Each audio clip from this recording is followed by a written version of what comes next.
বিশ্রামগঞ্জে নগর পঞ্চায়েত গঠন নিয়ে কমিশন গঠন করে দিক সরকার।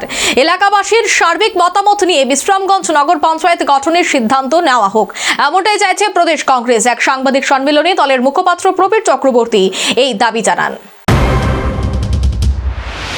বিশ্রামগঞ্জ এলাকাটিকে নগর পঞ্চায়েত উন্নীত করতে চাইছে রাজ্য সরকার, আর তাতেই আপত্তি জানিয়েছেন একাংশ স্থানীয়রা। পরবর্তী সময়ে এই বিষয়ে আপত্তি তুলে তিপ্রামথা দল এই বিষয়ে বৃহস্পতিবার এক সাংবাদিক সম্মেলন করে সরকারের দুই শরিক দলের বিরুদ্ধে দ্বিচারিতার অভিযোগ তুলল প্রদেশ কংগ্রেস। দলের মুখপাত্র প্রবীর চক্রবর্তী এদিন সাংবাদিক সম্মেলনে বলেন, বিশ্রামগঞ্জের নগর পঞ্চায়েত গঠন নিয়ে দ্বিচারিতা করছে উভয় দল। মন্ত্রিসভায় তিপ্রামথার মন্ত্রীদের সঙ্গে নিয়ে আলোচনার মাধ্যমে সিদ্ধান্ত নেওয়া হয়। এমনকি নগর পঞ্চায়েত গঠনে গণশুনানিতেও উপস্থিত ছিলেন তিপ্রামথার বিধায়করা। এই প্রক্রিয়া সম্পন্ন করার প্রশ্নে জেলা শাসকের নেতৃত্বে সভা হয়েছে। সেখানে ক্যাবিনেটের সিদ্ধান্তটা অনুমোদিত হয়, কি করে বাস্তবায়িত হবে তা ঠিক হয়।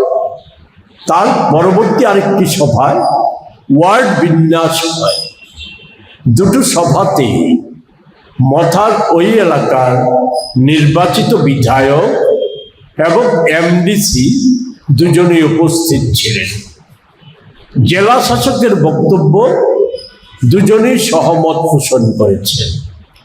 এবং এই পরিস্থিতিতে বিশ্রামগঞ্জের নগর পঞ্চায়েত গঠন করতে জনসাধারণের মতামত বিচারের দাবি তুলেছেন কংগ্রেস।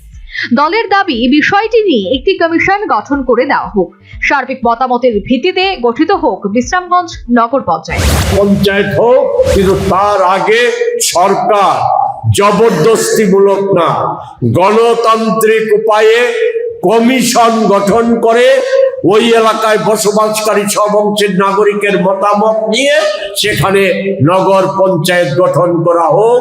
আর মথার কাছে দ্বিচারিতা বন্ধ করুন। অনেক পাশাপাশি ককবরকের রোমান হরফের দাবি নিয়েও তিপ্রামথা দলের বিরুদ্ধে দ্বিচারিতার অভিযোগ তুলেছে কংগ্রেস। কংগ্রেস যখন বিধানসভার এই দাবি তুলেছিল সেই সময় পাশে দাঁড়ায়নি তিপ্রামথা। এমনকি এডিসিতে ক্ষমতায় থাকলেও সেখানে ককবরকের রোমান লিপি কেন চালু করা হয়নি প্রশ্ন তুললেন কংগ্রেস মুখপাত্র। প্রশ্ন হচ্ছে যে বিজেপি বনাধিকার আইন, যেটা ইউপিএ সরকার মনমোহন সিংজি তৈরি করে আমাদের ট্রাইবেলদের অধিকার, বনের উপর, জঙ্গলের উপর, জলের উপর অধিকার স্বীকৃতি দিয়েছিল। এর ফলে গোটা দেশের বিবরণ না দিয়ে শুধু ত্রিপুরা 1,30,000 হেক্টর জমি, 1,25,000 আদিবাসী পরিবারকে 18 সালের।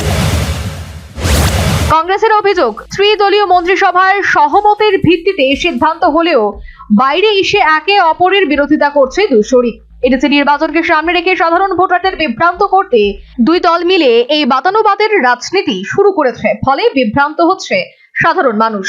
Bureau report, news vanguard.